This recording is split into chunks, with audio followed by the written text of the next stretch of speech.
নমস্কার বন্ধুরা, আমি আপনাদের নীল। ৭১ বছর পর 2025-এর দীপাবলিতে কালানিধি যোগ। ভাগ্য চমকাবে তোমার, কিন্তু কালী পূজার দিন করতে হবে দুটো কাজ মনে করে। আজকের এই ভিডিওতে তুমি জানতে চলেছ এমন এক অলৌকিক জ্যোতিষীয় ঘটনা যা ঘটছে ৭১ বছর পর, যখন দীপাবলি ও কালী পুজোর পবিত্র আলোয় একসাথে জেগে উঠবে দেব শক্তির বিরল সমাহার। এই বছরে আকাশে গঠিত হচ্ছে 4টি শুভ যোগ: হংস রাজযোগ, বুধাদিত্য রাজযোগ, সর্বার্থ সিদ্ধি যোগ, কালানিধি যোগ। 1954 সালের পর এমন শক্তিশালী সংযোগ আর কখনো দেখা যায়নি। এই রাত শুধু আলোর উৎসব নয়, এই এমন এক মুহূর্ত যখন মহাকালী ও লক্ষ্মীর আশীর্বাদ একত্রে নেমে আসে পৃথিবীতে। যখন ভক্ত হৃদয় ডাকলে ঈশ্বর নিজে সাড়া দেন।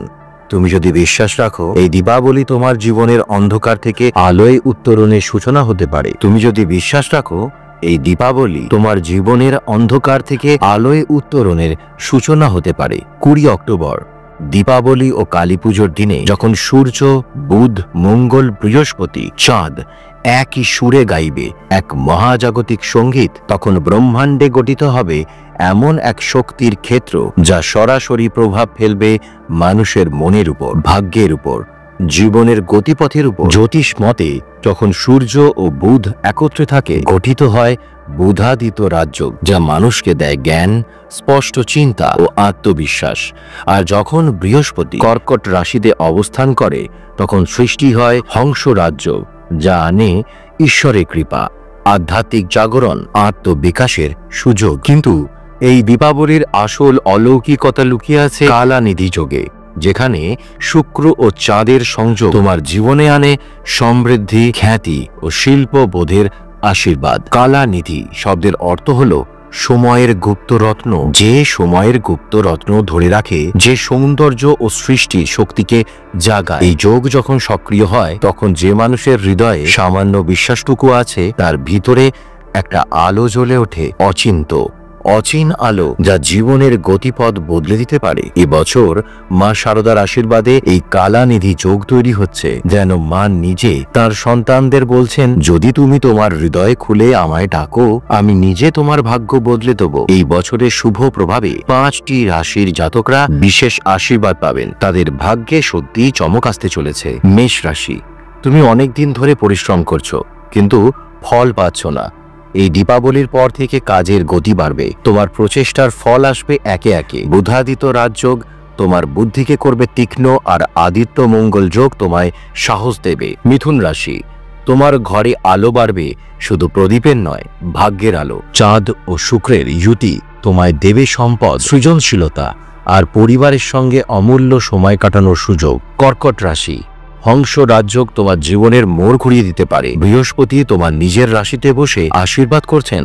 চাকরি, ব্যবসা, সম্মান সব ক্ষেত্রেই উন্নতি হবে। যে কাজে হাত দেবে সেই কাজেই মা কালীর কৃপা থাকবে। কন্যা রাশি, তোমার জীবনে আসছে কালানিধি যোগের আশীর্বাদ। সৃষ্টিশীল কাজ, সাহিত্য, সঙ্গীত, শিল্প যেখানে মন জুড়াবে, সেখানে সাফল্য আসবে। তোমার কণ্ঠ, তোমার শব্দ, তোমার চিন্তা হবে মানুষের অনুপ্রেরণা। মকর রাশি, তোমার পরিশ্রমের ফল এবার স্পষ্ট হবে। তুমি যে স্থিরতা চেয়েছিলে জীবনে, সেই শান্তি, সেই সমৃদ্ধি এখন হাতের নাগালে। নতুন গাড়ি, বাড়ি, সম্পত্তি কেনার সুযোগ আসবে।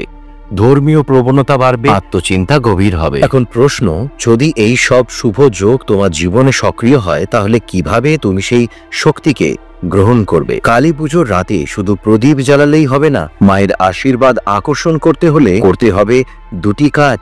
প্রথম কাজ, রাত 12টার পর যখন চারিদিক নিস্তব্ধ, একটি প্রদীপ জেলে বলো, মা কালী, আজ আমি আমার ভয় তোমার পদতলে রাখলাম। আমার ভিতরের অন্ধকার তুমি নাও, আর আমায় দাও তোমার আলো। এই মন্ত্র বলেই চোখ বন্ধ করো। মনে মনে কল্পনা করো যেন মা কালী নীল আগুনের শিখায় তোমার দুঃখ পুড়িয়ে দিচ্ছেন। দ্বিতীয় কাজ, প্রদীপের সামনে বসে মা শারদার এই প্রার্থনা 3 বার করবে। মা, আমি তোমার সন্তান, আমার জীবনে যা কিছু আছে সব তোমার হাতে দিলাম। তুমি যেভাবে ভালো মনে করো সেভাবেই ঘটাও। এই 2টি কাজের মাধ্যমে তুমি শুধু জ্যোতিষী শক্তি নয়, দিব্য শক্তির স্পর্শ নিজের জীবনে ডেকে আনবে। অনেকে জিজ্ঞেস করেন, এইসব যোগ সত্যিই কি কাজ করে? শ্রী রামকৃষ্ণদেব বলতেন, বিশ্বাসী হলো আধ্যাত্মিকতার মূল। যে সত্য বিশ্বাসে ডাকতে পারে, ঈশ্বর তার ডাকে সাড়া দেন। এই দীপাবলির রাত তোমার বিশ্বাস পরীক্ষা করবে। তুমি যদি সত্যিই মনে করো মা আছেন, তবে এই রাত হবে তোমার জীবনের মোড় ঘোরানোর মুহূর্ত।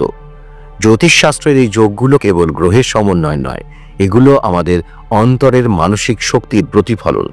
যখন তুমি প্রার্থনা করো, তোমার চেতনা মহাবিশ্বের সাথে এক হয় এবং তখনই অলৌকিক পরিবর্তন শুরু হয়। এই দীপাবলিতে যখন তুমি প্রদীপ চালাবে, মনে রেখো সেই আলো শুধু ঘরের নয়, তোমার মনের অন্ধকারেও আলো ফেলছে। আজ রাতে তুমি যদি মাকে ডাকো, তুমি যদি মনের সব ভার তাকে দিয়ে দাও, তবে জীবনের প্রতিটি অন্ধকার আলোর পথে যাবে। মা শারদা বলতেন, অন্ধকার যত গভীর হোক, আলো এক মুহূর্তেই তাকে ভেদ করে দেয়। এই দীপাবলি তোমার জীবনের নতুন সূচনা হোক, তোমার ঘরে তোমার মনে আলোয় ভরে উঠুক মা মহাকালীর আশীর্বাদে, আর প্রতিটা দিন হয়ে উঠুক এক নতুন দীপ জ্বালানো। তুমি কেবল একবার ডাকো তাকে, বাকি পথ তিনি নিজেই আলোয় ভরিয়ে দেবেন। আবার দেখা হবে মা কালীর কৃপায়। সবাই খুব ভালো থাকবেন, সুস্থ থাকবেন। নমস্কার।